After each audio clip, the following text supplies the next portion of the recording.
Aujourd'hui, nous sommes en compagnie d'Olivier Jaminon. J'ai envie de vous dire, vous vous êtes présenté un petit peu tout avant, mais vous êtes divers cartes d'identité, on va dire. Alors, divers cartes, multicartes, voilà. Disons que je suis un peu comme tous les auteurs et tous les dessinateurs présents. On travaille un peu malgré tout à l'opportunité de ce qui se présente. On amène notre savoir-faire, nos deux mains, et puis il faut quand même un répondant au niveau du travail. Donc voilà. Comment ça s'est passé votre découverte avec le dessin, justement, vous vous en souvenez? Oui, chez moi c'est de tout petit. Papa était peintre et dessinateur, et donc moi j'étais dans l'atelier et papa me gardait la journée, mon parc était dans l'atelier. Ouais. Et quand vous avez franchi le cap, quand est-ce que vous avez senti c'est ça que je veux faire? Quand je me suis décidé à entrer aux Beaux-Arts, mais pour moi c'était une option naturelle, puisque mon père avait enseigné dans l'école et mon frère avait été à l'école quelques années avant moi. Et vous m'expliquiez juste avant de tourner, vous avez eu différentes carrières, illustrateur, dessinateur de bande dessinée. C'est ça. C'est le même exercice. Comment ça se passe, la transition justement entre la bande dessinée et l'illustration? Pour moi, les deux choses sont liées. On fait de la bande dessinée comme on fait de l'illustration. Je suis de la génération, je suis belge, je suis de la génération où les dessinateurs de bande dessinée belge s'adonnaient aussi à des livres illustrés.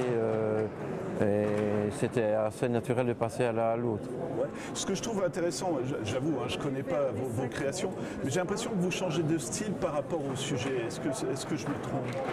C'est quelque chose que j'ai quelque part toujours fait et qui a été entre autres développé par mon travail en agence de publicité.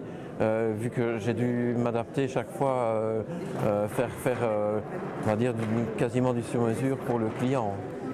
Mais là, quand vous recevez, alors je ne sais pas si vous travaillez avec un scénariste, quand vous recevez l'histoire, vous savez déjà un peu quel style vous allez prendre? Ici, c'est Alors je vous laisse le prendre et ce nous sont le montrer. les derniers projets, donc ceci et ceci. Donc ceci est la suite de ceci, et pour le moment je travaille, il me reste 5-6 pages à faire pour le troisième qui clôturera la série. Disons qu'ici, le scénariste a travaillé avec moi sur base de photos. Il y avait un personnage dont il avait une idée très précise, parce que c'était une personne qu'il avait prise en photo. Donc dans ce cas-là, et puis ici le personnage de couverture et le personnage principal est un avatar du scénariste. C'est intéressant pour vous parce que ça marche en fonction de défis quelque part un petit peu, non? On vous dit voilà, je voudrais qu'il ressemble à ça, à vous de le faire. Disons que ça m'a donné, oui c'est un défi, oui, disons que ça m'a donné une base, ça m'a obligé à travailler de manière fort réaliste. Malgré tout imaginaire, et puis effectivement à réussir un portrait un peu idéalisé du personnage et donc des portraits de personnages qui sont inspiré du réel, oui, bien sûr. Je suis en train de regarder les couvertures. Vous pouvez nous parler de poupées de bois? Je trouve ça intéressant. Texte et dessin, le Oui. Ça veut dire quoi là? C'est plus personnel?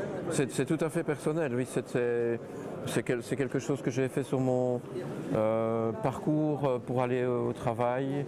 Parce que je travaillais dans le quartier de la gare à ce moment-là, à Luxembourg.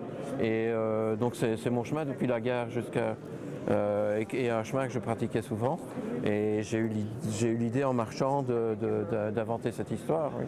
Et entre autres parce que j'allais sur le marché de Noël, c'était des expériences, c'était récent pour moi les idées des marchés de Noël. Maintenant tout le monde pratique ça, mais à ce moment-là c'était... Travailler sur les couleurs, c'est intéressant aussi parce que je vois encore une fois, je vous envoie des fleurs parce que différents styles, c'est pas évident aussi à chaque fois de réfléchir à visuel. Je fais fais mes dessins, je fais mes couleurs, oui.